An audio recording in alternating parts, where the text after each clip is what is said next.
Comment वाला सही कर दे।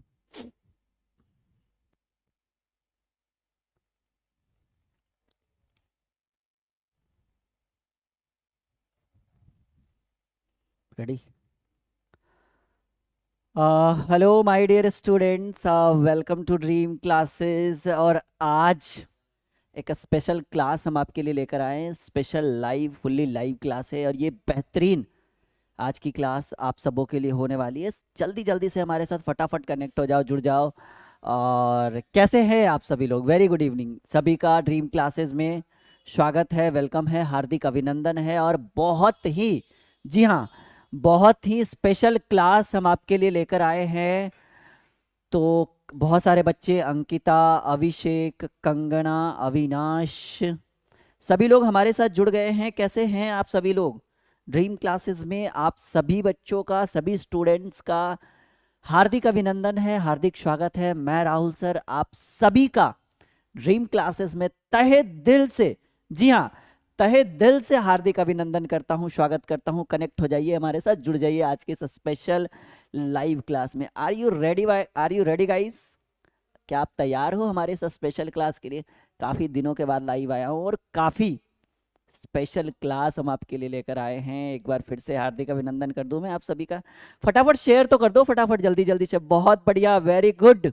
सलमान, हुसैन, शिशुपाल, बहुत सारे बच्चे हमारे साथ जुड़े हुए हैं और सभी का ड्रीम क्लासेस में स्वागत है। और ऑनर ऑफ ड्रीम क्लासेस मैं राहुल सर आप सभी का एकदम तहे दिल से वेलकम। आज बहुत बेहतरीन मूड में मैं आया हूं और मैंने बहुत सारे टॉपिक्स आज आपके लिए लेकर आए हैं। क्लास 12 फिजिक्स बोर्ड परीक्षा के लिए जो जितने भी गेस क्वेश्चंस होते हैं ना, लघुत्तर, ये जिसको बोलते हैं शॉर्ट क्वेश्चन, 2 मार्क्स वाले, बहुत दिनों के बाद ये स्पेशल क्लास हमने लगवाई है आपके लिए। शेयर नहीं करोगे तो आप खुद पछताओगे कि भाई हमने अपने दोस्तों के साथ शेयर नहीं किया। शेयर नहीं करने का मतलब है कि आप अपने दोस्तों से जेलस फील कर रहे हो, जल रहे हो। Are you ready? तैयार हो? बहुत बढ़िया, आज मूड भी बहुत बढ़िया, काफी बेहतरीन क्लास करवाने वाले हैं हम आप सभी के सामने। ठीक है, तैयार हैं? Ready for the special class? एक बार सभी लोग कमेंट करके बोल देंगे जी सर बिल्कुल तैयार है। एंड सभी को लव यू, बहुत सारे बच्चे लव यू बोल रहे हैं। Love you too so much भाई। आप सभी का प्यार हमारे ऊपर ऐसे ही बना रहे और ड्रीम क्लासेस के ऊपर ऐसे ही बना रहे। ठीक है, इसकी कल्पना हमारी टीम और मैं राहुल सर, ये इमेजिनेशन मैं आप लोगों से कल्पना में करता हूँ कि आप लोगों का प्यार और स्वभाव इसी तरह से बना रहे, ताकि, क्योंकि हमारा सिर्फ एक ही लक्ष्य है, आपकी सफलता हमारी पहचान। जब तक आप सफल नहीं होगे तब तक हमारी कोई पहचान नहीं है। चलिए इसी वर्ड के साथ हम अपनी क्लास की शुरुआत करते हैं। शेयर कर देना भाई, ठीक है? चलो, मोस्ट बीबीआई शॉर्ट क्वेश्चन, जो प्रीवियस ईयर्स जितने भी इंपॉर्टेंट लघुत्तरीय प्रश्न है ना, जो इस बार की बोर्ड की परीक्षा के लिए हमने गैस किया है, वो मैं आपके सामने स्क्रीन के ऊपर रखने वाला हूं। स्पेशल क्लास है भाई। चलिए, पहला सवाल, भौतिकी कक्षा 12 guess short question by dream classes. Helpline number आपको टेलीग्राम चैनल दिख रहा है यहां पर, अगर आपने अभी तक ज्वाइन नहीं किया है तो बिल्कुल ज्वाइन करिएगा। साथ ही साथ रन बाय राहुल सर, आपकी सफलता हमारी पहचान। और पहला सवाल बिल्कुल भी आपके स्क्रीन के ऊपर आ चुका है। और ये पहला सवाल भाई देखो, जो हमारा लैंग्वेज यूज करेगा उसको बोर्ड की परीक्षा में फुल मार्क्स मिलेगा, जो हमारा लैंग्वेज यूज नहीं करेगा उसको फुल मार्क्स नहीं मिलेगा। वो आप उसके ऊपर डिपेंड करेगा कि वो उसने किस तरह का लैंग्वेज यूज किया है। ठीक है, चलिए कॉपी पेन लेकर बैठिए, फटाफट लिखना शुरू करिए। और टेलीग्राम पर अगर हमारे साथ आप जुड़ते हैं तो आपको इसका पीडीएफ भी मिलेगा। आकृति सिंह, सौरभ भाई, सभी का वेलकम है, हार्दिक अभिनंदन है, स्वागत है। पहला सवाल आपके स्क्रीन के ऊपर, कूलाम्बिक बल को केंद्रीय बल कहा जाता है, क्यों? कूलाम्बिक बल को केंद्रीय, देखिए डेरिवेशन अच्छे से समझना, बहुत बढ़िया ढंग से समझाएंगे हम आपको। कूलाम्बिक बल को केंद्रीय बल कहा जाता है, क्यों? क्या रीजन है कि कूलाम्बिक बल को हम केंद्रीय बल कहेंगे? ठीक है, तो हमने कहा कि दो आवेशों के बीच, मान लो ये Q1 आवेश है और ये Q2 आवेश है, दो आवेशों के बीच लगने वाले कूलाम्बिक बल की जो दिशा है वो दोनों आवेशों के केंद्र को मिलाने वाली रेखा की ओर होती है। समझो इस चीज को, दो आवेशों के बीच लगने वाला जो कूलाम्बिक बल है, दोनों कूलाम्बिक बल की जो दिशा है वो दोनों आवेशों के केंद्र, ये मान लो कि यहां पर दोनों आवेश का केंद्र है, दोनों आवेशों के केंद्र को मिलाने वाली रेखा की ओर होती है, केंद्र को मिलाने वाली रेखा की ओर होती है। क्योंकि भाई ये दोनों आवेशों का जो बल लग रहा है ना, दोनों आवेशों के केंद्र से होकर गुजरता है।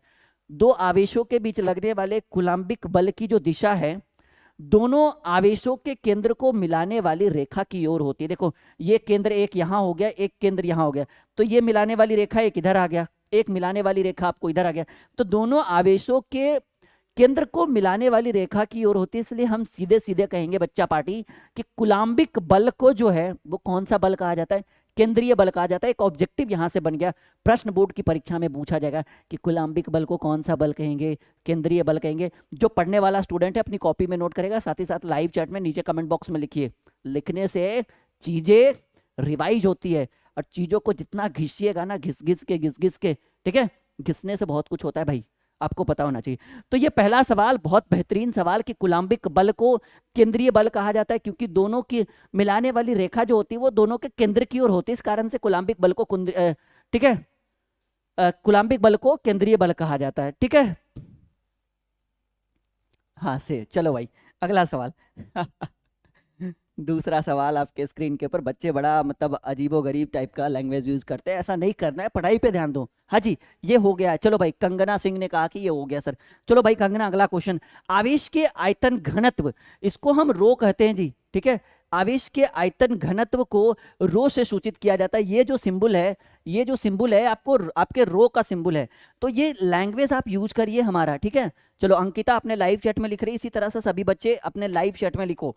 दूसरा सवाल, आवेश की आयतन घनत्व रो को परिभाषित करो। तो हमने जो डेफिनेशन आपके लिए लिखा है कि प्रति एकांक आयतन में, प्रति एकांक आयतन में आवेश के परिमाण को, प्रति एकांक आयतन में लिखेंगे सभी लोग अपने लाइव चैट में कि प्रति एकांक आयतन में आवेश के परिमाण को आवेश का आयतन घनत्व कहा जाता है। इसे हम रो से सूचित करेंगे और रो बराबर आपका फॉर्मूला जो होगा वो होगा Q बटे B। Q जो होगा वो हमारा आवेश होगा, ठीक है, Q हमारा आवेश होगा और V जो होगा भाई ये हमारा वॉल्यूम होगा। इसको हम हिंदी में कहेंगे कि sir ji V is called आयतन, वॉल्यूम, ठीक है। तो ये बहुत बढ़िया सवाल है आपके लिए कि आवेश का आयतन घनत्व रो को परिभाषित करें। ये 2 नंबर के, ये 2 मार्क्स के मोस्ट बीबीआई क्वेश्चन है इस बार की बोर्ड की परीक्षा के लिए। हमने ये सजेस्ट किया है आपके लिए, गेस किया है। आकृति सिंह कैसे हैं आप? बहुत बढ़िया है, good evening, very good evening सभी लोग, ठीक है। बुक में लिखो ना जी, बिल्कुल अपनी कॉपी में लिखो सभी लोग। अंकिता लिखो भाई, सलमान हुसैन, हाजी भाई अपने पढ़ाई पे ध्यान देना है, ठीक है। एक अंदर से एक अलग ही जज्बा बना के रखना है। अभिषेक कुमार, साक्षी, चलो सभी बच्चों को वेलकम है ड्रीम क्लासेस पे। तो क्लियर हो गया कि आवेश के आयतन घनत्व को परिभाषित करना है। तो ये इतना डेफिनेशन आप लिखो, 2 नंबर तय हो गया, समझ लो आपका कि प्रति एकांक आयतन में, वॉल्यूम आयतन घनत्व है ना ये, तो प्रति एकांक आयतन में आवेश के परिमाण को, जी हाँ, आवेश के परिमाण को आवेश का आयतन घनत्व कहा जाता है और इसे हम सूचित करते हैं रो से। और रो बराबर जो फॉर्मूला होता है वो Q बटे V होता है, जहां Q जो हो गया वो हमारा आवेश हो गया एंड V जो हो गया वो हमारा वॉल्यूम हो गया, आयतन हो गया। क्लियर हो गया। चलो भाई गणपत ने लिखा इज इक्वल टू की rho is equal to Q by V, बहुत बढ़िया, वेरी गुड। चलो आगे बढ़े।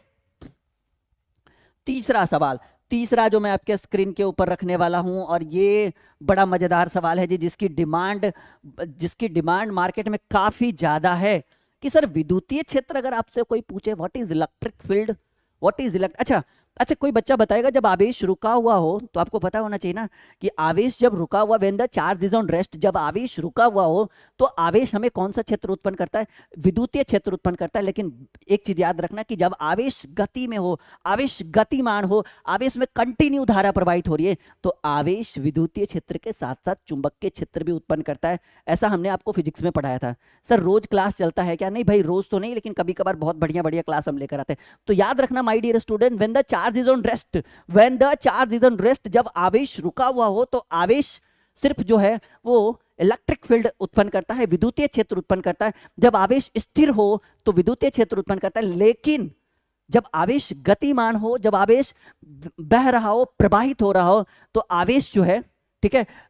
विद्युतीय क्षेत्र के साथ साथ चुंबकीय क्षेत्र उत्पन्न करता है। इसी कारण से अगर किसी वायर के करीब आप अपना हाथ लेकर जाते हैं तो लगता है कि पकड़ के खींच रहा है वो तार आपको अपनी ओर, नहीं लगेगा ना कि हमें अपनी ओर ऐसे बुला रही है। किसी नंगी वायर की जो मोटी सी वायर होती है ना, उसके बगल से जाके गुजरो, लगेगा कि बुला रहा है कि आइए और हमें आके छू के जाइए। ठीक है, तो याद रखिएगा वेंदर्च, ये इस चीज को याद रखिएगा। तो ये तीसरा जो क्वेश्चन हमने आपके लिए रखा है, electric field, what is electric field, what is विद्युतीय क्षेत्र क्या है।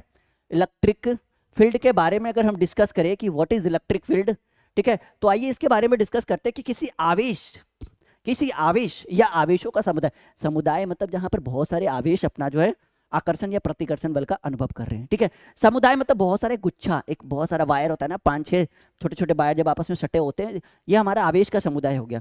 तो हमने कहा किसी आवेश या आवेशों के समुदाय के चारों ओर वह क्षेत्र जहां कोई दूसरा आवेश आकर्षण यानी अट्रैक्शन या प्रतिकर्षण यानी खींचे या फेंके, आवेश का दो गुण है भाई, ये आप ये मत समझ लेना गुरुत्वाकर्षण बल नहीं है कि गुरुत्वाकर्षण बल में सिर्फ खींचेगा फेंकता नहीं है, सिर्फ अट्रैक्शन है। ठीक है, आकर्षण है, विकर्षण नहीं। लेकिन आपका जो आवेश है, ठीक है, तो किसी आवेश या आवेशों के समुदाय के चारों ओर का वह क्षेत्र जहां कोई दूसरा आवेश जो है वो आकर्षण बल या प्रतिकर्षण बल का अनुभव करता है, महसूस करता है, वैसे बल को हम, वैसे क्षेत्र को हम इलेक्ट्रिक फील्ड कहते हैं, विद्युतीय क्षेत्र कहते हैं। जैसे मानकर चलो कि ये एक नंगी सी वायर है, ये एक नंगी सी वायर है, मान लो कि ये वायर ए बी है और इस वायर के चारों ओर मानकर चलिए कि सर इलेक्ट्रिक फील्ड कहाँ से होगा, तो ये मान लो कि ये जो एरिया है, ये जो एरिया है जिसके पास जाने पर कोई दूसरा आवेश हम अगर लेकर जाते हैं तो या तो वायर आपको अपनी ओर अट्रैक्ट करेगी। देखते हैं कभी कभार वायर को छूते हैं ना तो दो तरह की परेशानियां होती है। जब हम किसी वायर को छूते हैं तो पहले तो वो आपके हाथ में सट जाएगा, कड़ाक से सटेगा, और सटने के बाद मारेगा, जोर से झटका फेंकेगा एकदम दूर। ठीक है, ठीक है, ऐसे करते हैं ना कि पहले तो आपके हाथ में सट जाएगा, सटने के बाद जैसे ही ऐसे ऐसे करिएगा मारेगा झटका, एकदम फेंकेगा लंबा दूर। ठीक है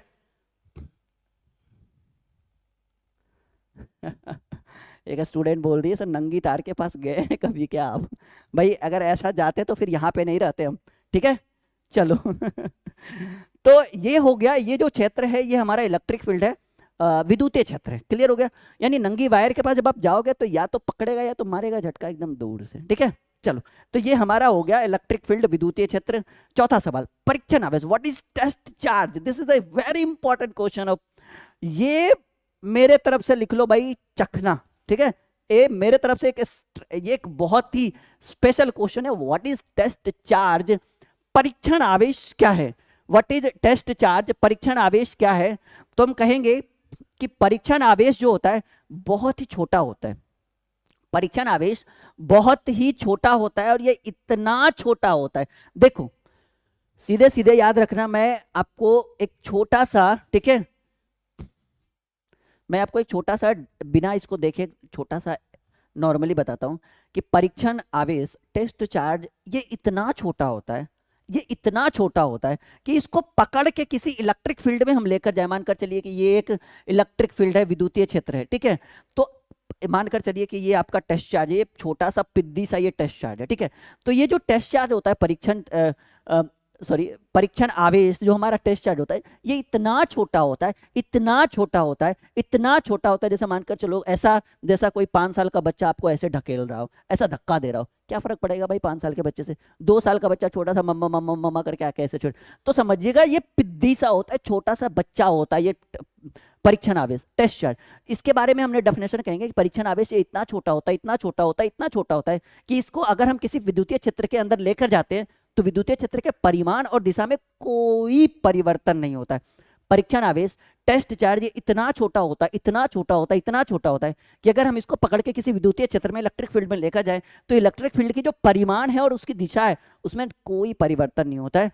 ठीक है, इसको नगण्य माना गया। बाकी इसके बारे में देखिए क्या डेफिनेशन हमने अपने ढंग से लिखा है, ये तो हमारा समझाने का तरीका था, हमारा कॉन्सेप्ट था। अच्छा लगे तो लाइक मारो, ठोको ताली ठीक से। ठीक है, चलिए तो हमने कहा परीक्षण आवेश क्या है, तो कहेंगे परीक्षण आवेश बहुत ही छोटा होता है, ये इतना छोटा होता है, इतना छोटा है कि यदि इसे किसी विद्युतीय क्षेत्र में इलेक्ट्रिक फील्ड में हम लेकर जाएं या ले जाएं तो विद्युतीय क्षेत्र के परिमाण और दिशा, जो उसका परिमाण होता है और जिसका डायरेक्शन होता है, ठीक है, स्केलर वेक्टर आपने पढ़ा है ना, परिमाण होता है, एक दिशा होता है, परिमाण दिशा दोनों होता है, तो उसके परिमाण तथा दिशा में कोई परिवर्तन नहीं होता है। और इसे किस परिपाटी पर हम रखेंगे? धनात्मक परिपाटी भी कहते हैं। पूछेगा जी कि टेस्ट चार्ज किस परिपाटी पे काम करता है, तो भाई धनात्मक पे काम करेगा। क्लियर है? मजा आ रहा है? मक्खन लग रहा है? मक्खन लग रहा है आज की क्लास? एकदम लग रहा है कि भाई कुछ ना कुछ तो आज तूफानी राहुल सर कर रहे हैं, नहीं? मक्खन लग रहा है? वेरी गुड, बहुत बढ़िया। लाइक का बटन अगर आपने नहीं दबाया और ड्रीम क्लासेस को आपने सब्सक्राइब नहीं किया तो मैं नहीं समझूंगा कि ये मक्खन आपको लग रहा हो। लाइक का बटन दबाओ जल्दी फटाफट, चलो फटाफट लाइक का बटन दबाइए, जितने सारे बच्चे हैं लाइक का बटन दबाइए। और अगर आपने अभी तक सब्सक्राइब नहीं किया तो वो मुझे पता है कि वो खुद कर लोगे, मुझे उसके लिए फोर्स करने की जरूरत नहीं है, क्योंकि हमें पता है अगर हम आपको एक मसाला दे रहे, कंटेंट दे रहे, तो उस कंटेंट के पीछे बच्चा भागेगा और वो कंटेंट आपको आपकी सफलता की ओर पकड़ के लेकर जाएगा। क्या करेगा भाई? पकड़ के लेकर जाएगा। जो बच्चा नोट्स नहीं खरीदा है हमारा वो ले लेगा भाई, ड्रीम क्लासेस का नोट्स आपको मिल जाएगा, ठीक है? ड्रीम क्लासेस का नोट्स आपको मिलेगा, नीचे हेल्पलाइन नंबर नहीं चल रहा है? अरे कोई बात नहीं, चलो भाई नोट्स ये देखो भाई, 6200733858। एकदम ठोकिए ताली, व्हाट्सअप करिए इसके ऊपर कि सर जी हमें नोट्स का डेमो चाहिए। थोड़ा मोड़ा फीस लेगी, 150 दे देना, ठीक है? उसके लिए टेंशन मत लेना, हमारी टीम जब फोन उठाएगी थोड़ा मोड़ा लेगी, दे देना यार, उससे कुछ नहीं होता है। लाखों लाख आएंगे आपको जब आप अच्छे से पढ़ोगे बढ़ोगे तो, ठीक है? हाँ गणपत बोल रहा है 100 बार करेंगे सब्सक्राइब, बहुत बढ़िया गणपत, ठीक है? चलो आगे बढ़ते हैं। क्वेश्चन नंबर 5वां, विद्युतीय क्षेत्र की तीव्रता को परिभाषित करें।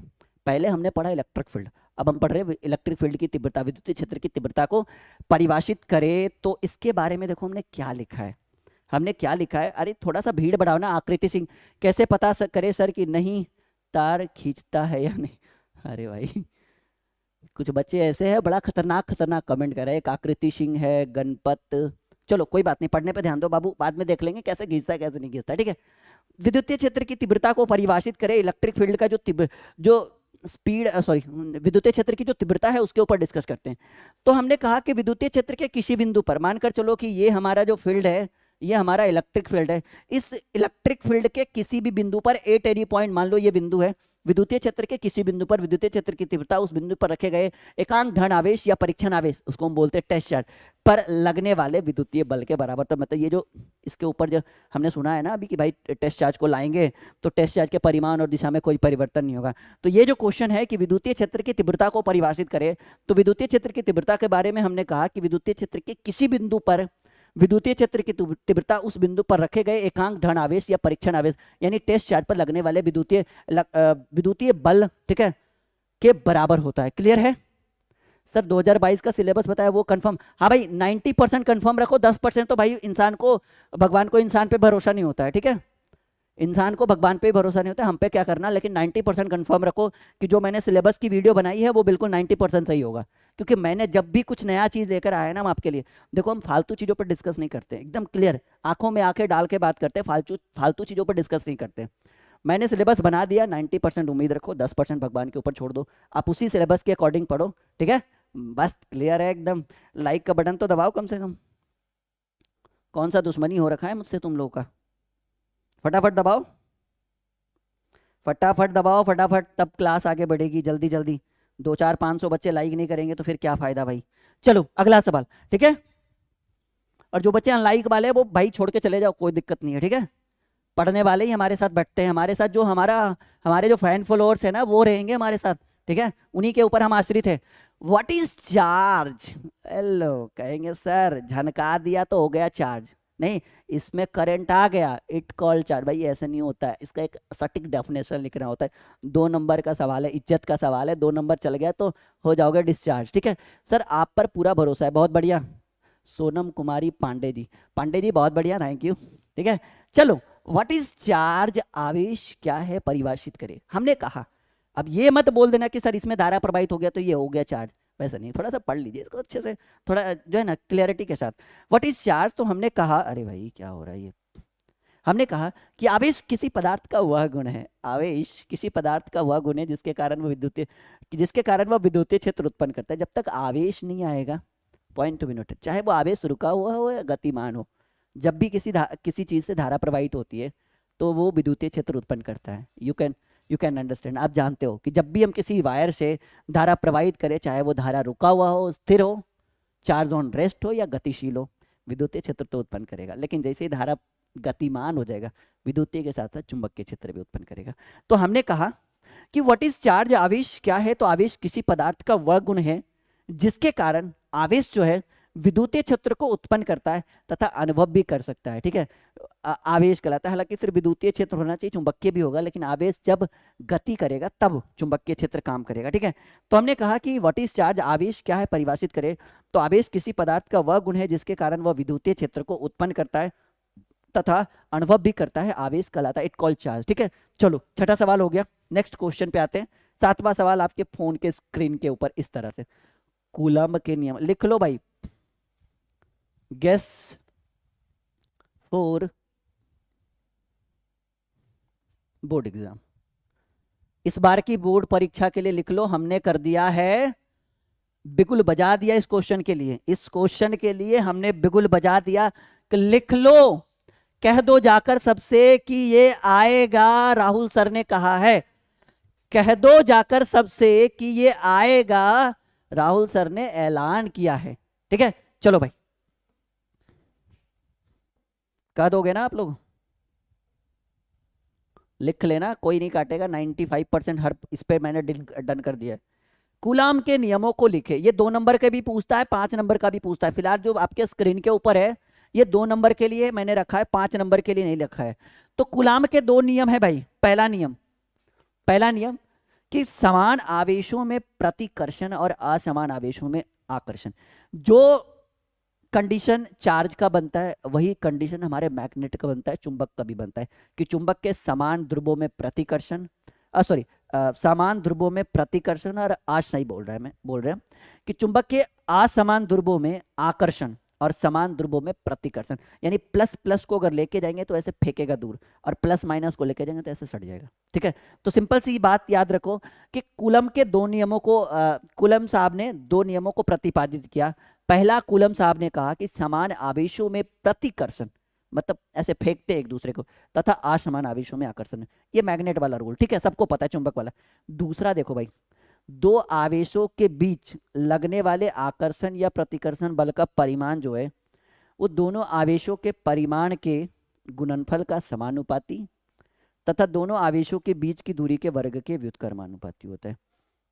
F समानुपाती Q1 इंटू Q2, मान लो कि Q1 Q2 आवेश है और F व्युत्क्रमानुपाती उसकी दूरी के वर्ग के, तो F बराबर जो होगा, F इसको ऐसे कहेंगे कि F समानुपात Q1 इंटू Q2 बटे R का स्क्वायर। ठीक है, आप यहाँ पर एक कांस्टेंट राशि K लगा दो, कोई दिक्कत नहीं है। ठीक है, तो ये है, दिख रहा है आपको? नीचे दिख रहा होगा, आई थिंक मेरे हिसाब से दिख ही रहा होगा सबको। थोड़ा सा ऊपर कर दूं मैं,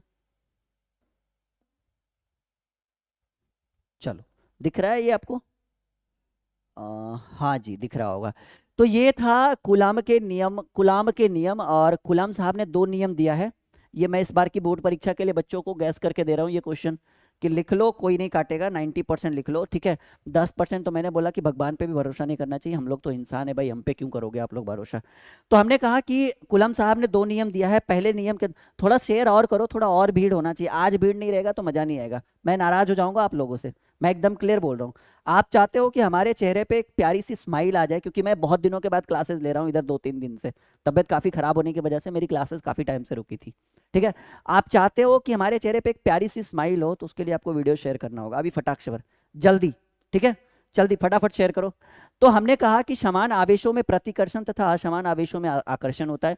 दूसरा, हमने कहा कि 2 आवेशों के बीच लगने वाले आकर्षण या प्रतिकर्षण बल के परिमाण जो होते हैं वो दोनों आवेशों के परिमाण के गुणनफल के समानुपाती, यानी F समानुपाती Q1 इंटू Q2, तथा दोनों आवेशों के बीच की दूरी के वर्ग के व्युत्क्रमानुपाती, यानी F व्युत्क्रमानुपात होगा 1/r का स्क्वायर। और यहाँ से एक बनाएंगे तो एक फार्मूला बनेगा कि F समानुपात Q1 इंटू Q2 बटे R का स्क्वायर। अब यहाँ से कांस्टेंट राशि हटा के K भी कर सकते हैं, वहां पे रख सकते हैं। क्लियर हो गया? बहुत बढ़िया, मजा आ रहा है सबको? एक बार बोलेंगे हाँ ना, हाँ ना। लाइव क्लास में जल्दी से लाइक का बटन दबाओ। चलो 8वां सवाल, ये तो और भाई, ये तो देखो ये जो मैं आपके लिए लेकर आया हूं ना, ये इसकी डिमांड तो मार्केट में इतनी है, इस क्वेश्चन की डिमांड, कि बच्चे खोजते रह जाते हैं गूगल क्रोमो में इसके आंसर। ठीक है, फिर भी उनको समझ में नहीं आता कि भाई सटीक आंसर लिखेगा। आज राहुल सर आपको इस क्वेश्चन का आज राहुल सर इस क्वेश्चन का एक सटीक आंसर दे रहे हैं, और लिख लो भाई। ठीक है, इसके लिए भी मैंने बिगुल बजा दिया, ऐलान कर दिया कि कोई नहीं रोकेगा इस क्वेश्चन को। गुलाम के नियम को, गुलाम के नियम की सीमाओं को लिखो। बहुत बेहतरीन, बहुत बेहतरीन स्पेशल क्वेश्चन है ये। गुड नाइट सर, अब सो जाइए। हाँ भाई तुम सो जाओ, ठीक है। कोई बात नहीं, कोई बात नहीं, दो चार बच्चे नींद आ रहा है, उनको सोने दो, कोई बात नहीं, हम पढ़ते हैं। गुलाम के नियम की सीमाओं को लिखे। तो गुलाम के नियम की जो बहुत सारी सीमाएं हैं, कुछ इस तरह से मैंने आपके स्क्रीन के ऊपर रखा है। गुलाम के नियम की सीमाओं को लिखे। गुलाम के नियम की बहुत सारी सीमाएं हैं, कुछ इस तरह से जो मैंने आपके स्क्रीन के ऊपर लिखे।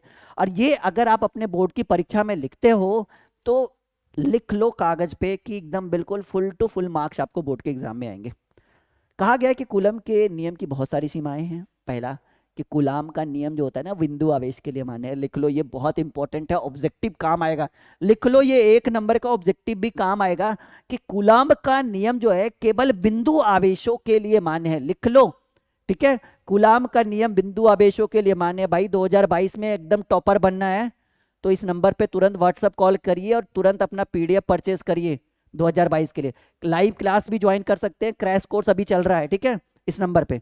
जी हाँ, क्रैश कोर्स करना है, लाइव क्लास करना है, कंप्लीट कोर्स करना है, पीडीएफ चाहिए, आर्ट्स के बच्चे, साइंस के, 10th के, 11th के, सीबीएसई के, एक बार कनेक्ट होकर देखो वहां पे, ठीक है। तो कूलाम का नियम जो है वो केवल बिंदु आवेशों के लिए मान्य है। दूसरा कहा गया है कि कूलाम का नियम केवल स्थिर आवेशों के। देखियो भाई, मैंने बोला कि आवेश दो तरह के होंगे। एक, जब आवेश रुका हुआ, when the charge is on rest, जब आवेश रुका हुआ होता है तो वो हमारे विद्युतीय क्षेत्र को उत्पन्न करता है। व्हेन द, दूसरा हमने बोला कि जब आवेश गतिमान हो, गति कर रहा हो, तो वो विद्युतीय के साथ साथ चुंबकीय क्षेत्र भी उत्पन्न होता है। तो सवाल यहाँ पे बनता है कि सर ये जो कूलाम का नियम है ये किस तरह के आवेश के लिए मान्य है। तो भाई मेरे बच्चों, मेरे प्यारे स्टूडेंट्स, ये जो कूलाम का नियम है ये सिर्फ स्थिर आवेशों के लिए मान्य है। मतलब when the charge is on rest, जब आवेश रुका हुआ हो, जब आवेश स्थिर हो, जब आवेश गतिशील नहीं हो, तब कूलाम का नियम आपको यहाँ पे काम करेगा। ठीक है, क्लियर है। तो कूलाम का नियम जो है वो स्थिर आवेशों के लिए मान्य है। और तीसरा हमने लिखा कि कूलाम का नियम जो है वो माध्यम पर निर्भर करता है कि भाई किस माध्यम से हम आवेश, किस माध्यम से हम धारा को प्रवाहित कर रहे हैं, ये डिपेंड करता है कूलाम का नियम। कि कूलाम का नियम जो है, और हाँ, जिस बच्चे ने सब्सक्रिप्शन लिया है कोर्स के अंदर वो पीडीएफ डाउनलोड भी कर सकता है ऐप के ऊपर। हाँ, ये रूल आ चुका है। तो कूलाम का नियम जो है वो माध्यम पर निर्भर करता है कि कौन से माध्यम से धारा प्रवाहित हो रही है। चौथा कि कूलाम का नियम सार्वत्रिक होता है, यूनिवर्सल नहीं होता है। सार्वत्रिक यानी यूनिवर्सल नहीं होता है। लिख लो, जब आवेश रुका हुआ रहेगा तो भाई सार्वत्रिक कहां से होगा, क्योंकि हमने पढ़ा है कि कूलाम का नियम जो होता है वो सिर्फ रुके हुए आवेशों के लिए मान्य है। तो when the charge is on rest, तो जब आवेश रुका हुआ है तो फिर एक से दूसरे में धारा कैसे प्रवाहित करेंगे। तो ऐसे में ये यूनिवर्सल, यूनिवर्सल यानी सार्वत्रिक नहीं होता है। क्लियर हो? हाँ जी, ये माध्यम पर निर्भर करता है, ये सार्वत्रिक नहीं होता है।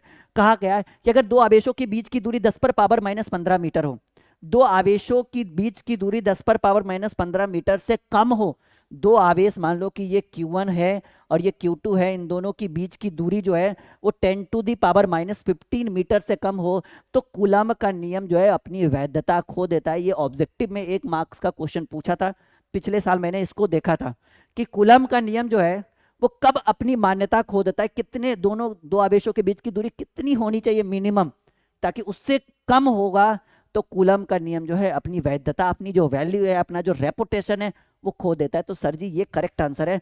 10 टू दी पावर 15 बोर्ड की परीक्षा में प्रीवियस ईयर पूछा गया ऑब्जेक्टिव है कि कूलम का नियम जो है, सॉरी, दो आवेशों के बीच की दूरी न्यूनतम कितना से कम हो तो कूलम का नियम जो अपनी वैधता खो देता है। कहेंगे सर 10 पर पावर -15 मीटर से अगर कम हो तो कूलम का नियम जो है वो अपनी वैधता, अपनी रेपुटेशन, अपनी इज्जत जो है खो देता है। क्लियर है सर? आप ऐप पे अपलोड है भाई, क्या क्या बोल रहे हो, पीडीएफ। चलो आगे बढ़े, आराम से पढ़ लो। चलो हाँ, तो ये सारे क्वेश्चंस थे। अभी और कराऊं ना? हाँ अभी और चलेगा भाई, एकदम मसालेदार मसालेदार क्वेश्चन हम आपके लिए लेकर आ रहे हैं। ठीक है, बाकी आप टीम से कांटेक्ट करिए नोट्स के लिए। ठीक है, फीस बहुत कम है। ठीक है, चलो ये लिख लो, इस बार के लिए जितना भी दे रहे हैं ना सिर्फ मसाला दे रहे, एक भी क्वेश्चन फालतू क्वेश्चन नहीं है। अगर आप इन सबों के ऊपर फोकस करते हैं तो आप जो है वो सफलताओं को प्राप्त करेंगे। डिपेंड करता है, पढ़ेंगे तब तो करेंगे, ठीक है। पढ़ेगा इंडिया तभी बढ़ेगा इंडिया, ठीक है। बढ़ते चलो पढ़ते चलो। देखो एक हमारे बहुत पुराने बहुत ही मंझे हुए कवि थे हमारे, अभी इस दुनिया में नहीं है, Harivansh Rai Bachchan.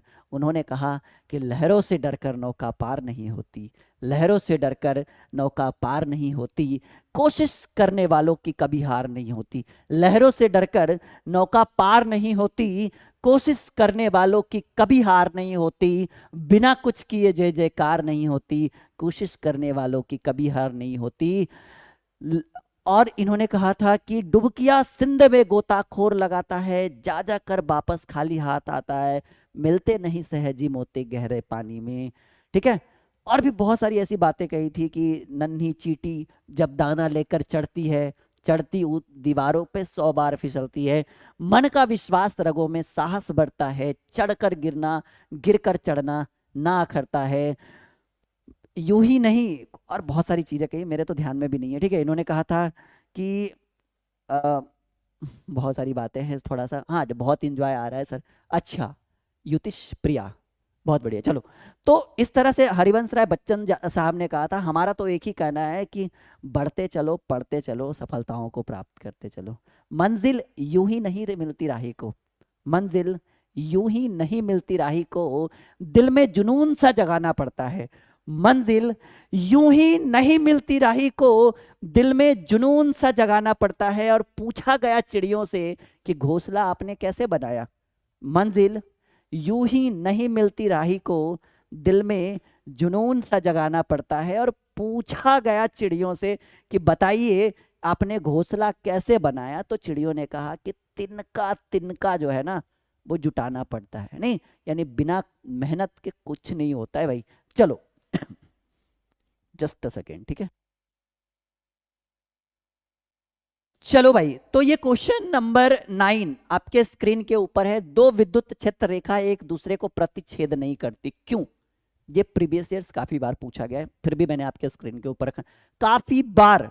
Most highlighted question है प्रीवियस ईयर्स कि भाई दो विद्युत क्षेत्र रेखा एक दूसरे को प्रतिच्छेद नहीं करती है, कभी नहीं करेगी। दो विद्युत क्षेत्र रेखाएं एक दूसरे को प्रतिच्छेद नहीं करेगी। इसका रीजन मैं आपको बताता हूं। तो मैंने कहा है कि अगर दो विद्युत क्षेत्र रेखा एक दूसरे को एक ही बिंदु पर प्रतिच्छेद करेगी तो उस बिंदु पर दो स्पर्श रेखाएं खींची जा सकती है। जहां पे प्रतिच्छेद करेगी वहां दो स्पर्श रेखाएं खींची जाएगी।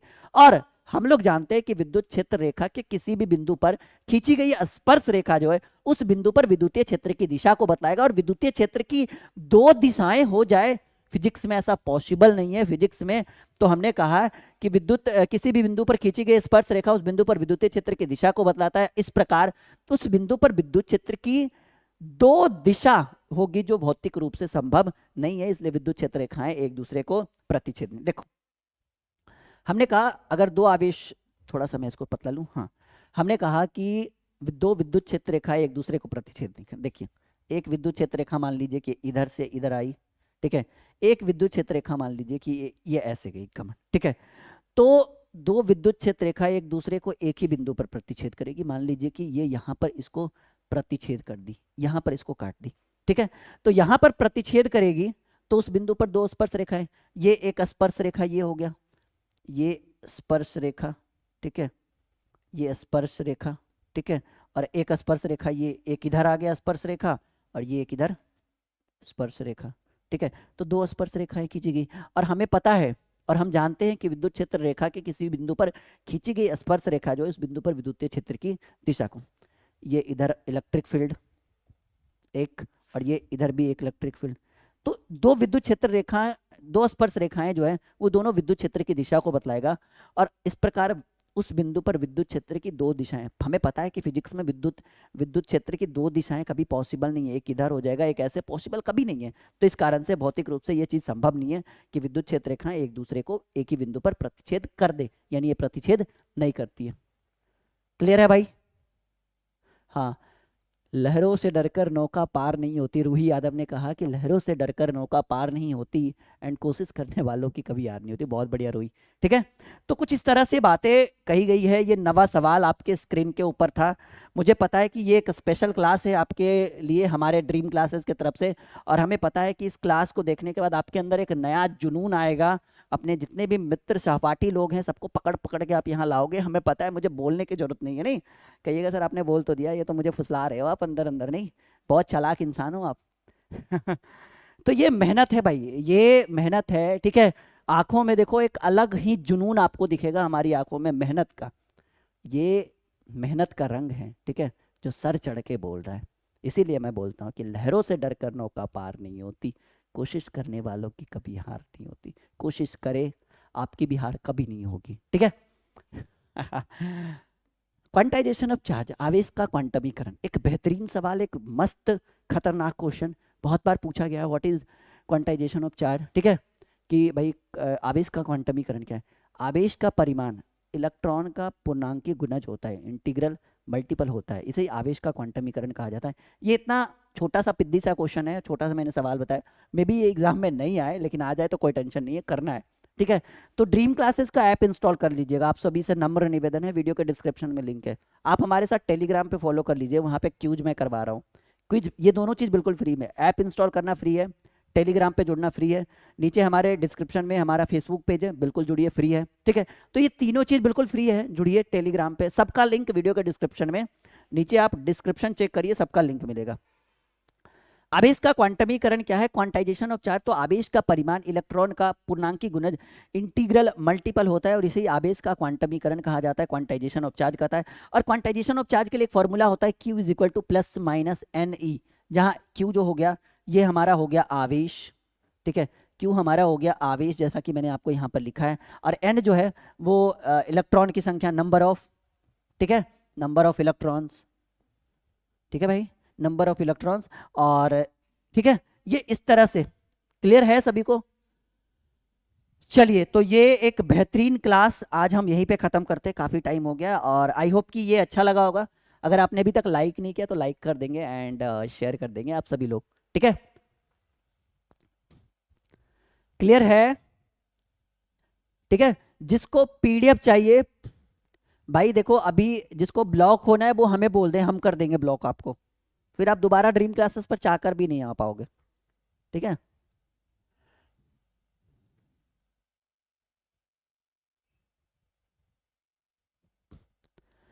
तो हंसते रहिए, मुस्कुराते रहिए, आसपास सफाई बना के रहिए, हमारी क्लासेस को, हमारी पूरी टीम की क्लासेस को ज्वाइन करते रहिए, और याद रखिएगा कि एक बेहतर से बेहतर रिजल्ट हम आपको देंगे।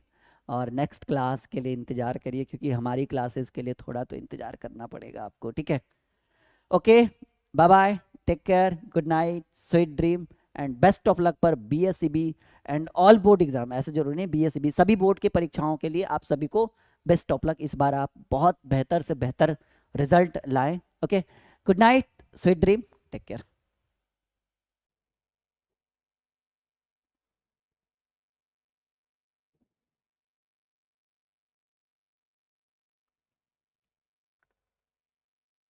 Hello my dear students, welcome to dream classes. आप सभी का ड्रीम क्लासेस में स्वागत है, और आज मैं फिर से लाइव हूँ आप सभी के सामने एक स्पेशल क्लास को लेकर। जल्दी जल्दी से हमारे साथ कनेक्ट हो जाइए, जुड़ जाइए आज की इस स्पेशल लाइव क्लास में। कैसे हैं आप सभी लोग? Welcome to dream classes. और आज, जी हाँ, आज हम फिर से स्पेशल लाइव क्लास आपके लिए लेकर आ चुके हैं। सभी बच्चे हमारे साथ जल्दी जल्दी से कनेक्ट हो जाइए, ड्रीम क्लासेस के साथ जुड़ जाइए, फटाफट फटाफट जुड़ जाओ। कैसे हो आप सभी लोग? जल्दी जल्दी से शेयर कर दीजिए। और कुछ बातें कि मंजिल उन्हीं को मिलती है, जी हाँ, मंजिल उन्हीं को मिलती है जिनके सपनों में जान होती है। एक बात हमने आपके स्क्रीन के ऊपर रखा है कि मंजिल उन्हीं को मिलती है जिनके सपनों में जान होती है। मंजिल उन्हीं को मिलती है जिनके सपनों में जान होती है, और पंख तो यूं ही फड़फड़ाते हैं। जी हाँ, पंख तो यूं ही फड़फड़ाते हैं, हौसलों से उड़ान होती है। ठीक है, इसी के साथ मैं राहुल सर आप सभी का ड्रीम क्लासेस में स्वागत करता हूं। आप सभी लोग हमारे साथ जुड़ जाइए स्पेशल क्लास के लिए। फटाफट शेयर कर दीजिए, जल्दी से हम अपनी क्लास की शुरुआत करने वाले। ये कुछ मोटिवेशनल शायरी, कुछ मोटिवेशनल क्योटोज है जो आपको मोटिवेट करेगा इस बार की बोर्ड परीक्षा में, आने वाली बोर्ड की परीक्षा में, ताकि आप मोटिवेट होंगे और अपनी पढ़ाई को बेहतर से बेहतर करेंगे। सभी लोग जल्दी जल्दी से कनेक्ट हो जाइए, शेयर कर दीजिए फटाफट, जल्दी जल्दी से शेयर कर दीजिए। आज टाइम से काफी पहले आ चुके हैं हम लाइव। कैसे हैं सर? लेट कर रहे हैं? नहीं भाई, लेट नहीं कर रहे हैं, आ गए हैं लाइव। कैसे हो आप सभी लोग? Very good evening. फटाफट आप सभी लोग, फटाफट आप सभी लोग लाइव आ जाइए, हमारे साथ जुड़ जाइए, कनेक्ट हो जाइए आज की इस स्पेशल लाइव क्लास में। और ये दूसरा शायरी कि ना पूछो कि मेरी मंजिल कहाँ है, ना पूछो कि मेरी मंजिल कहाँ है, अभी तो सफर का इरादा किया है।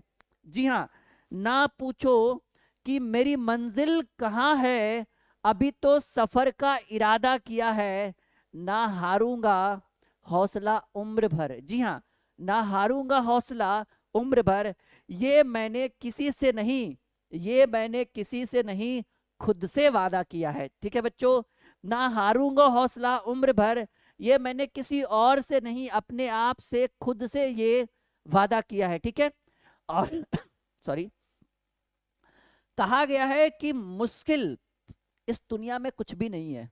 कहिएगा सर पता नहीं क्या खा के आए सुबह सुबह, सॉरी इवनिंग के टाइम में। मुश्किल इस दुनिया में कुछ भी नहीं, फिर भी लोग इरादे तोड़ देते हैं। देखो भाई, ये सभी मोटिवेशनल शायरी आपकी बोर्ड की परीक्षा के लिए, ताकि मैं आपको मोटिवेट कर सकूं कि भाई इतने कम समय में भी हम बेहतरीन तैयारी कर सकते हैं ड्रीम क्लासेस के थ्रू। तो हमने कहा कि मुश्किल इस दुनिया में कुछ भी नहीं, मैं थोड़ा और पास आ जाऊं। हाँ, मुश्किल इस दुनिया में कुछ भी नहीं, फिर भी लोग इरादे क्यों तोड़ देते हैं, फिर भी लोग इरादे क्यों तोड़ देते हैं। अगर दिल में हो कुछ करने का चाहत, अगर दिल में हो कुछ करने की चाहत, तो सितारे भी अपनी जगह छोड़ देते हैं। तो क्या करते हैं? सितारे भी अपनी जगह छोड़ देते हैं। शुरू करूं?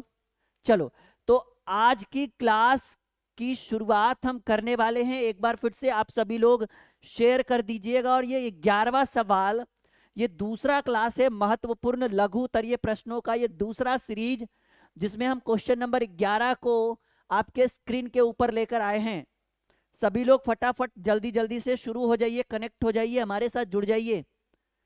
आज की इस स्पेशल क्लास में सभी लोग कनेक्ट हो जाइए, जुड़ जाइए फटाफट हमारे साथ। आज बहुत ही बेहतरीन क्लास की शुरुआत आज हम फिर से करने वाले हैं। और 11वां सवाल, जो भीड़, जो जुनून कल आपके अंदर था, वही थोड़ा लाउडली बोलिए। अरे भाई लाउडली तो इतना आवाज नहीं जा रहा है क्या?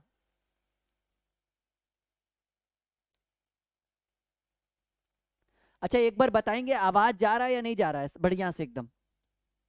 थोड़ा सा रुक जाइए।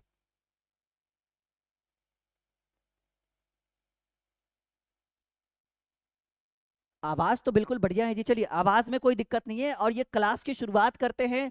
क्वेश्चन नंबर 11 जो आपके स्क्रीन के ऊपर है कि विद्युत क्षेत्र रेखा को परिभाषित करे। जी हाँ, क्वेश्चन नंबर 11वां, क्वेश्चन नंबर 11वां जो आपके स्क्रीन के ऊपर है, विद्युतीय क्षेत्र रेखा को परिभाषित करे। तो इसका जो डेफिनेशन मैंने आपके स्क्रीन के ऊपर रखा है वो बहुत बेहतरीन ढंग से सटीक आंसर है। अगर आप इसका आंसर सटीक रूप से लिखते हैं तो यकीन मानिए बोर्ड की परीक्षा में एक भी नंबर आपका नहीं कटेगा, फुल मार्क्स मिलेगा। तो हमने लिखा है विद्युत क्षेत्र रेखा को परिभाषित करे, तो हमने लिखा है किसी आवेश के चारों ओर, किसी आवेश के चारों ओर विद्युतीय क्षेत्र रेखा एक काल्पनिक वक्र होता है। भाई, किसी आवेश के चारों ओर विद्युतीय क्षेत्र रेखा एक वास्तविक नहीं, काल्पनिक वक्र होता है, जिसके किसी भी बिंदु पर खींची गई स्पर्श रेखा उस बिंदु पर विद्युतीय क्षेत्र की दिशा को बतलाता है। इसी में हमने बताया था कि दो विद्युत क्षेत्र रेखाएं दोनों एक ही बिंदु पर प्रतिच्छेद नहीं करती, क्योंकि प्रतिच्छेद करेगी तो दो स्पर्श रेखाएं बनेगी, और स्पर्श रेखाएं विद्युतीय क्षेत्र की दिशा को बतलाता है। और एक ही बिंदु पर विद्युत क्षेत्र की दो दो दिशाएं, ये कभी पॉसिबल नहीं है। इस कारण से जो है कि विद्युतीय क्षेत्र रेखा जो है वो सॉरी विद्युतीय क्षेत्र रेखा जो है की दिशा को बतलाता है। सॉरी, ये थोड़ा सा लैंग्वेज हमारा गड़बड़ हो गया यहाँ पे।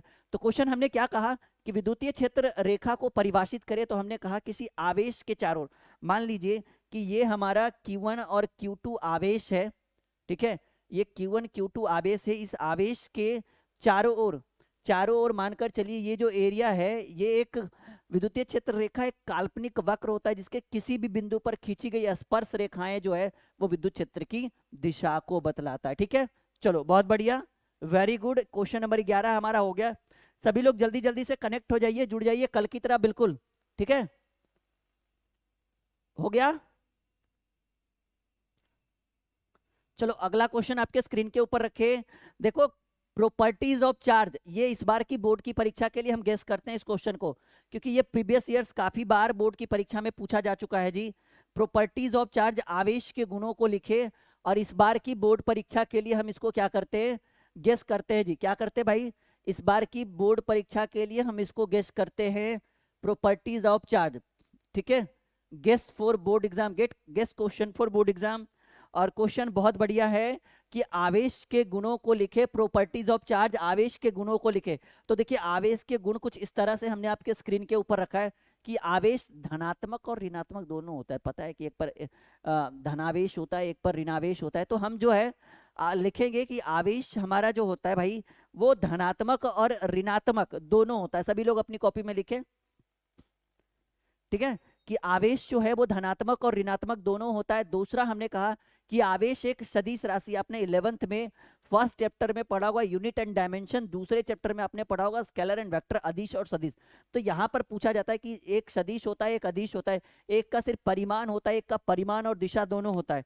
तो दूसरा हम कहेंगे कि आवेश धनात्मक और ऋणात्मक दोनों होता है। दूसरा कहेंगे कि आवेश जो है एक अदिश राशि है, आवेश एक अदिश राशि है, और आवेश जो है वो संरक्षी होता है। जी हाँ, इसको हम संरक्षी करके रख सकते हैं। ठीक है, तो आवेश कैसा होता है भाई, आवेश संरक्षी होता है। और चौथा हमने कहा कि आवेश का जो परिमाण है वो किसके ऊपर निर्भर करता है, वेग के ऊपर निर्भर करता है। कॉपी में नोट करिए। जो क्वेश्चन समझाने वाले होंगे वो बिल्कुल अच्छे ढंग से आपको समझा दिया जाएगा। सर इंग्लिश में भी लीजिएगा जी, बिल्कुल इंग्लिश में भी हम बहुत जल्द आपके लिए क्लासेस लेकर आ रहे हैं। कुछ क्वेश्चन, कुछ इंपॉर्टेंट क्वेश्चंस जो बोर्ड के एग्जाम के लिए इंपॉर्टेंट हो वो हम इंग्लिश में भी, जी हाँ, बहुत जल्द लेकर आ रहे हैं। तो आवेश के गुणों को लिखे, तो आवेश धनात्मक और ऋणात्मक दोनों होता है, एक अदिश राशि है, संरक्षी होता है, और इसका जो परिमाण है वो डिपेंड किसके ऊपर करता है भाई, इसका जो परिमाण है बच्चों डिपेंड करता है किसके ऊपर, वेग के ऊपर निर्भर करता है। क्लियर हो गया। 12 क्वेश्चन हो गया। 13वां जो आपके स्क्रीन के ऊपर है ये बहुत बेहतरीन सवाल है, बहुत बहुत इंपॉर्टेंट सवाल है। सवाल कह रहा है कि आवेश का पृष्ठीय घनत्व, ठीक है, आवेश का पृष्ठीय घनत्व को परिभाषित करें, और इसे हम सूचित करेंगे सिग्मा से। ठीक है, आवेश के पृष्ठीय घनत्व को का संकेत क्या है, आवेश के पृष्ठीय घनत्व का जो संकेत है वो है सिग्मा।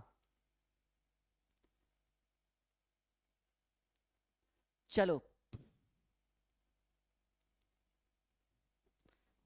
देखो, एक दूसरे से कमेंट करने की बजाय आप अपनी पढ़ाई पे अगर ध्यान देंगे तो ये सभी बोर्ड की परीक्षाओं के लिए आवश्यक है। कोई बिहार, यूपी, एमपी के लिए नहीं है, ऑल ओवर इंडिया कोई भी बच्चा अगर हिंदी माध्यम से बोर्ड की परीक्षा की तैयारी कर रहा है तो वो ड्रीम क्लासेस के ऊपर आके पढ़ सकता है। कोई जरूरी नहीं है कि वो बिहार से ही बच्चा हो या यूपी एमपी का ही बच्चा हो, आप किसी भी बोर्ड के भी स्टूडेंट है तो आप पढ़ाई कर सकते हैं। ठीक है बच्चों, क्वेश्चन नंबर 13 आपके स्क्रीन के ऊपर कि आवेश के पृष्ठीय घनत्व तो सिग्मा को परिभाषित करें। हमने एक आपको बताया था आवेश का आयतन घनत्व, फर्स्ट क्लास में हमने पढ़ाया था ना, आवेश का आयतन घनत्व। आज हम डिस्कस करेंगे आवेश का पृष्ठीय घनत्व सिग्मा को परिभाषित करें। डेफिनेशन में हमने लिखा कि प्रति एकांक क्षेत्रफल में आवेश के परिमाण को, प्रति एकांक क्षेत्रफल में आवेश के परिमाण को आवेश का पृष्ठीय घनत्व कहा जाता है, और इसे हम सिग्मा से सूचित करते हैं। और सिग्मा बराबर फॉर्मूला जो हो गया वो सिग्मा बराबर फॉर्मूला हो गया Q/A। Q जो हो गया ये हमारा आवेश हो गया, और A जो हो गया ये हमारा एरिया हो गया। हिंदी में इसको कहते हैं भाई बच्चों, इसको हम हिंदी में कहते हैं माय डियर स्टूडेंट्स, इसको हम कहेंगे क्षेत्रफल। तो कहेंगे सर आवेश का आयतन घनत्व जो होता है वो Q/, मैंने आपको पढ़ाया था ना आवेश का आयतन घनत्व Q/V होता है। आवेश का पृष्ठीय घनत्व जो हमारा सिग्मा होगा वो क्यू बटे ए होगा। वी जो था वो हमारा वॉल्यूम था, आयतन था, लेकिन ए जो है, ठीक है, ए जो है ये हमारा एरिया है, क्षेत्रफल है। क्लियर है सभी बच्चों को? एक बार बताएंगे सभी लोग क्लियर है? आज भी एनर्जी कल की तरह होनी चाहिए। आज भी कल कल के अकॉर्डिंग आज बहुत कम बच्चे जुड़े हुए, शायद मैंने बिना बोले मैं डायरेक्टली लाइव आ गया हूँ, ये चीज नहीं होना चाहिए भाई। एक बच्चा को ब्लॉक कर दिया जाएगा कुछ ही क्षणों में, ठीक है? कर दीजिए जी, PRA करके एक बच्चा है। लास्ट वारंट, लास्ट वार्निंग है एकदम, बस यहाँ पे सिर्फ पढ़ाई, इसके अलावा कुछ नहीं। 2-4 बच्चे चले जाएं मुझे कोई फर्क नहीं पड़ता है, ठीक है? जहां जाना है जाओ, यहाँ रहोगे तो सिर्फ पढ़ने आओगे। चलो क्वेश्चन नंबर 14 आपके स्क्रीन के ऊपर, क्वेश्चन नंबर 14 आपके स्क्रीन के ऊपर 14वां सवाल जो आपके स्क्रीन के ऊपर है कि आवेश के अध्यारोपण का सिद्धांत क्या है? Conservation of charge. ये बहुत इंपॉर्टेंट, मोस्ट VVI, बहुत ही खतरनाक क्वेश्चन है, बहुत बार बोर्ड की परीक्षा में पूछा गया है कि आवेश के अध्यारोपण का सिद्धांत, कंजर्वेशन ऑफ चार्ज, ये बहुत इंपॉर्टेंट है।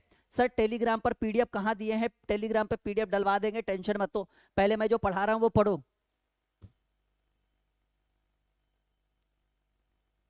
ठीक है? तो अभी सवाल है अध्यारोपण का सिद्धांत। तो हमने कहा है कि बहुत से आवेशों के निकाय के अंदर, कितने सारे?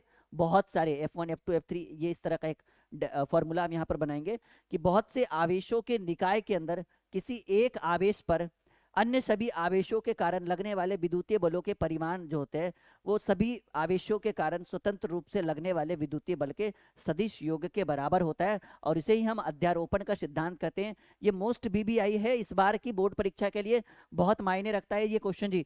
अध्यारोपण का सिद्धांत सभी स्टूडेंट्स अपनी कॉपी में नोट करेंगे। अध्यारोपण का सिद्धांत सभी लोग शेयर करें, कल जितना भीड़ होना चाहिए, कल से ज्यादा भीड़ होना चाहिए। अभी बहुत कम बच्चे जुड़े हमारे साथ, अभी कुछ नहीं, कुछ नहीं अभी गया है, अभी बस 2-3 क्वेश्चन हुआ है, वो ओके मैं पढ़ रही हूँ। चलो भाई, जो पढ़ रहा है वो पढ़ो, बाकी सब लोग शेयर करो फटाफट, ठीक है? आवेश के अध्यारोपण का सिद्धांत तो बहुत से आवेशों के निकाय के अंदर किसी एक आवेश पर अन्य सभी आवेशों के कारण लगने वाले विद्युतीय बलों के परिमाण जो होता है, परिणामी बल जो होता है, सभी आवेशों के कारण स्वतंत्र रूप से लगने वाले विद्युतीय बलों के सदिश योग के बराबर होता है। और यहाँ पर एक फॉर्मूला यूज होगा भाई कि आवेश के अध्यारोपण के सिद्धांत में सर कौन सा फॉर्मूला लगाएंगे? तो देखिए ये सभी बलों के परिणामी बल के योग के बराबर होता है, यानी F vector is equal to F1 vector plus F2 vector, ठीक है, प्लस F3 वेक्टर, और डॉट डॉट डॉट ये कहाँ तक जाएगा? Fn वेक्टर तक जाएगा। सभी बलों के परिणामी योग्य के बराबर होता है। इसी को हम क्या कहेंगे? आवेश अध्यारोपण का सिद्धांत, कंजर्वेशन ऑफ चार्ज। क्लियर है सभी लोग? एक बार बताएंगे, क्लियर है? चलो क्लियर है सभी लोग को? आगे बढ़े, चलो नेक्स्ट क्वेश्चन, क्वेश्चन नंबर 15 जो आपके स्क्रीन के ऊपर है, ये बहुत इंपॉर्टेंट क्वेश्चन है भाई। क्वेश्चन नंबर 15 क्वेश्चन कर रहा है कि विद्युतीय द्विध्रुव को परिभाषित करे, विद्युतीय द्विध्रुव को परिभाषित करे। बहुत इंपॉर्टेंट क्वेश्चन है, विद्युतीय द्विध्रुव को परिभाषित करे। तो कहा गया दो समान परिमाण का विपरीत बिंदु आवेश बहुत ही कम दूरी पर, बहुत ही अल्प दूरी पर स्थित हो, तो ये दोनों आवेश मिलकर एक विद्युतीय द्विध्रुव का निर्माण करते। देखो, दो समान परिमाण यानी प्लस Q माइनस Q, दो समान परिमाण का विपरीत बिंदु आवेश, यानी एक पॉजिटिव एक नेगेटिव, दोनों अलग अलग दिशा में है। दो समान परिमाण का विपरीत बिंदु आवेश बहुत ही अल्प दूरी पर हो, कितनी दूरी पर हो? बहुत ही कम दूरी पर हो स्थित, तो ये दोनों आवेश जो है वो मिलकर एक विद्युतीय द्विध्रुव का, जी हाँ, मिलकर, ठीक है, यहां जो है, अच्छा, तो दो समान विपरीत परिमाण का विपरीत बिंदु आवेश बहुत ही अल्प दूरी पर स्थित हो, तो ये दोनों आवेश मिलकर एक विद्युतीय द्विध्रुव का निर्माण करते हैं, और ये दोनों के बीच की दूरी जो है वो बहुत अल्प मानी गई है, बहुत कम मानी गई है, ठीक है? क्या मानी गई है? बहुत अल्प मानी गई है, बहुत कम मानी गई है। तो ये क्वेश्चन नंबर 15 जो आपके स्क्रीन के ऊपर था बहुत इंपॉर्टेंट है, क्लास 12 फिजिक्स का ये बहुत स्पेशल क्वेश्चन है, बहुत इंपॉर्टेंट है। विद्युत द्विध्रुव पूछता है, कभी कभी आपके बोर्ड की परीक्षा में पूछा जाएगा, ठीक है? चलो एक दूसरे के से चैट ना कर अपनी पढ़ाई पे ध्यान दीजिए आप सभी लोग। What is solid state? ठोस को क्या नहीं है जी, सॉलिड एंगल, ये गलत क्वेश्चन लिखा हुआ है। सॉलिड एंगल, इसको हम हिंदी में कहेंगे ठोस कोण। ठीक है, क्वेश्चन गलत टाइप हो गया है, आप लोग सही से लिखेंगे। व्हाट इज सॉलिड एंगल, ठोस कोण क्या है। ठीक है बच्चों, ये क्वेश्चन बहुत इंपॉर्टेंट है कि सॉलिड एंगल ठोस कोण क्या है, क्लियर करें। चलो तो आइए हम लोग सॉलिड एंगल ठोस कोण पर डिस्कस करते हैं। किसी सतह के द्वारा किसी बिंदु पर बनाए गए कोण को ठोस कोण, किसी सतह के द्वारा किसी बिंदु पर बनाए गए कोण को जो है वो हम सॉलिड एंगल ठोस कोण कहा जाता है, इसे ओमेगा से, ठीक है, इसे हम किस चीज से सूचित करेंगे, ओमेगा से सूचित किया जाता है। क्लियर हो गया, एकदम बिल्कुल सिंपल सी बात है। व्हाट इज सॉलिड एंगल, ठोस कोण क्या है, तो कहेंगे कि किसी सतह के द्वारा किसी बिंदु पर बनाए गए जो कोण होंगे वो ठोस कोण सॉलिड एंगल कहलाएगा। ठीक है, क्लियर है। चलो कोई प्रॉब्लम नहीं है, लेकिन आप लोग यहाँ पढ़ने आए हैं, ठीक है जी, बिल्कुल पढ़ाई पे ध्यान दीजिए सभी लोग। आगे बढ़ते हैं, क्वेश्चन नंबर 17 जो आपके स्क्रीन के ऊपर है, जो देखो जो समझाने वाले क्वेश्चंस होंगे मैं उसको अच्छे से क्लियर करूंगा। जो नॉर्मल है कि भाई ठोस कोण क्या है, तो किसी सतह के द्वारा किसी बिंदु पर बनाए गए कोण को, अब इसके अंदर क्या समझाना, कोई समझाने वाली बात नहीं है। सभी लोग जो पढ़ने वाला स्टूडेंट है लाइव चैट में लिखो इसको, ठीक है। चैट करने से बढ़िया है ना, जीवन में कुछ किया करो, कमबख्त इंसान कुछ किया कर, ठीक है, कुछ अच्छे अच्छे। भाई एक को तो ब्लॉक करना ही पड़ेगा, पहले रुक जाओ, पहले के स्टूडेंट को ब्लॉक करने दो फिर बात करते हैं। मैं बोल रहा हूँ पढ़ाई पे ध्यान दीजिए, नहीं पढ़ने का मन यहाँ पे बिल्कुल यहाँ से जाइए, ठीक है, लेकिन फालतू कमेंट्स नहीं।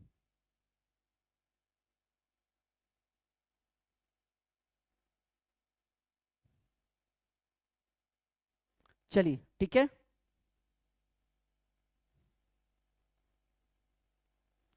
सवाल है विद्युत विभव को परिभाषित करें। तो ये विद्युत विभव वाला भी क्वेश्चन बहुत इंपॉर्टेंट है। चलो करें बच्चे, बिल्कुल एकदम एक एक स्टूडेंट को अभी ब्लॉक कर दिया गया है जी। चलो अब ये बच्चा, हाँ अब ये ड्रीम क्लासेस पे ये बच्चा मैसेज नहीं कर पाएगा। यही यहाँ की खासियत है कि जैसे ही अगर आप कुछ गलत वर्ड यूज करते हैं तो यहाँ से आपको सीधे जो है वो कर दिया जाता है ब्लॉक, ठीक है। क्योंकि दो चार बच्चों के आने और जाने से ड्रीम क्लासेस को मैं क्यों,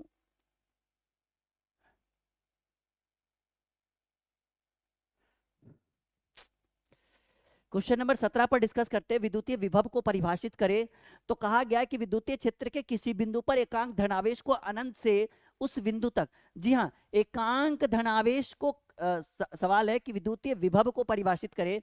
तो विद्युतीय क्षेत्र के किसी बिंदु पर एकांक धनावेश को अनंत से उस बिंदु तक लाने में किए गए कार्य के बराबर होता है, और इसे हम विद्युतीय विभव कहलाता है। और इसका एसआई मात्रक जूल प्रति कूलाम या वोल्ट होता है, ठीक है, इसका एसआई मात्रक जूल प्रति कूलाम या वोल्ट होता है। एक सेकंड रुकेंगे सभी लोग, एक चीज हमें आपको स्क्रीन के ऊपर दिखाना था।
ओहो, अच्छा अच्छा, साउंड नहीं था, कोई बात नहीं, एक सेकंड,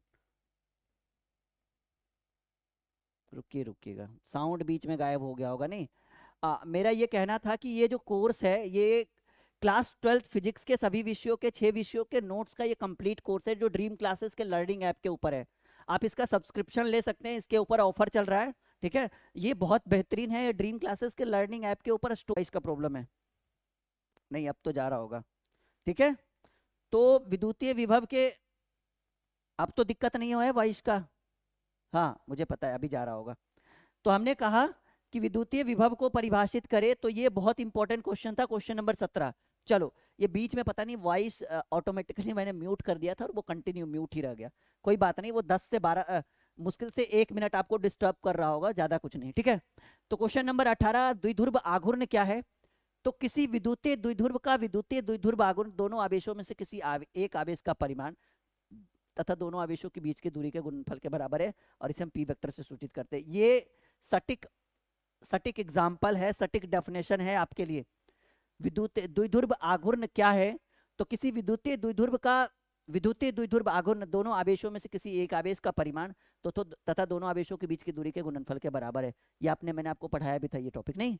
चलो, तो ये क्वेश्चन नंबर 17 हो गया, 18 हो गया। 19वां क्वेश्चन जो आपके स्क्रीन के ऊपर हम रखने वाले हैं, बहुत बेहतरीन, बहुत डिमांडेबल क्वेश्चन, जिसकी डिमांड जो है वो बहुत ज्यादा है। जी हाँ, इस क्वेश्चन की डिमांड, मैं इस क्वेश्चन को इस बार की बोर्ड परीक्षा के लिए गेस करता हूं जी।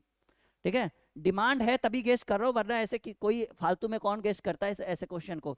तो इस क्वेश्चन की डिमांड बहुत ज्यादा है कि गाउस के प्रमेय को लिखो। तो हमने कहा कि विद्युतीय क्षेत्र में किसी बंद तल से होकर गुजरने वाली, देखिए गाउस का नियम आपने सुना होगा कि गाउस का जो नियम है ये बंद पृष्ठ के लिए लागू होता है, बंद तल के लिए लागू होता है, मतलब चारों तरफ से घिरा हुआ होता है। ठीक है, इसके लिए ही गाउस का नियम सिर्फ मान्य होता है। तो हमने कहा कि गाउस के प्रमेय को लिखे, तो हमने कहा कि विद्युतीय क्षेत्र में किसी बंद तल से होकर गुजरने वाले कुल विद्युतीय फ्लक्स का मान तल के अंदर उपस्थित कुल आवेशों का 1/इप्सिलॉन नोट गुना होता है, जहां इप्सिलॉन नोट को हम कहते हैं मुक्त आकाश की परावैद्युता, और इसे ही हम गाउस का प्रमेय कहते हैं। ठीक है, यही जो है ये हमारा क्या कहलाएगा? गाउस का नियम, गाउस का प्रमेय कहलाएगा। सर कुछ नया बताओ यार। अच्छा, क्या नया बताएं? सिलेबस से आगे बढ़ा दे क्या इसको?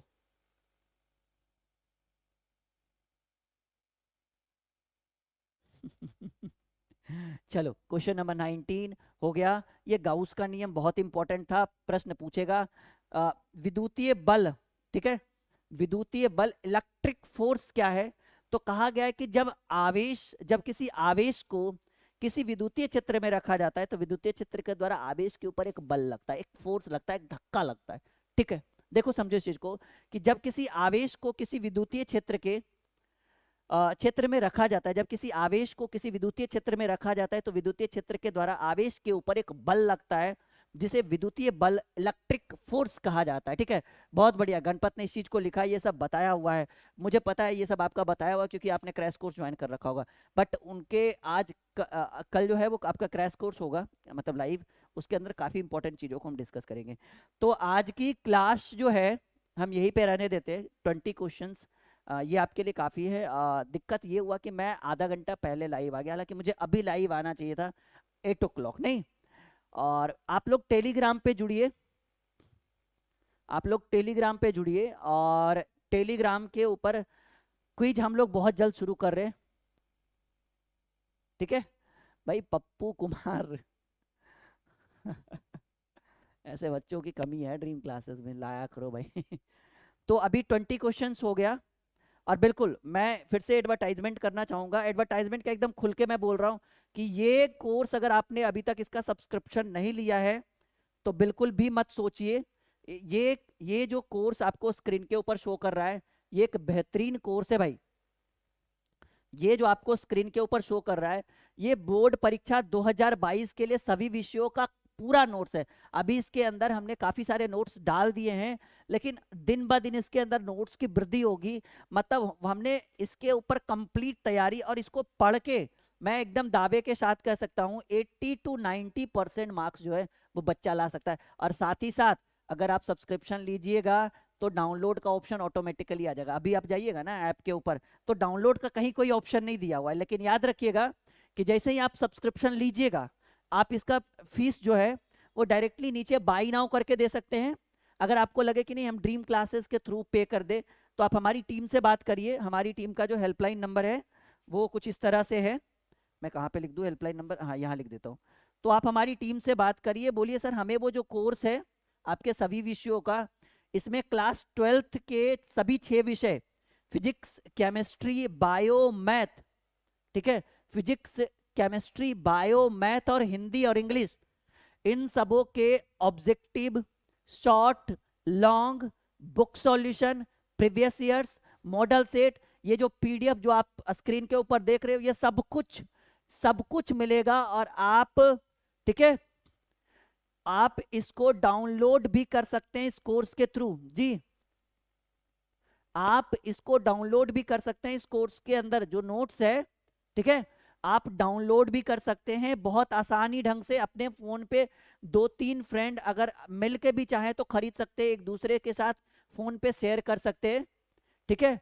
तो इसके लिए आपको इस कोर्स का सब्सक्रिप्शन लेना होगा, ठीक है। और अगर कोई दिक्कत हो तो नीचे जो हेल्पलाइन नंबर है 6200733858 पे कॉल करिए, व्हाट्सअप करिए, बोलिए सर हमें नोट्स चाहिए। उसके अंदर कुछ नोट्स फ्री में भी है, लेकिन आपको वहां पे डाउनलोड का ऑप्शन नहीं मिलेगा, क्योंकि डाउनलोड आप किसी भी नोट्स को ऐप के ऊपर तभी कर सकते हैं जब आप उस कोर्स का सब्सक्रिप्शन लेंगे, उस नोटबुक का सब्सक्रिप्शन लेंगे। सारे नोट्स ऑटोमेटिकली डाउनलोड हो जाएगा, आपके फोन में चला जाएगा, ठीक है। क्लियर बात, कॉन्सेप्ट क्लियर, चीजें आपके माइंड में समझ में आ रही है कि ये कोर्स जो है आपको लेना ही लेना है।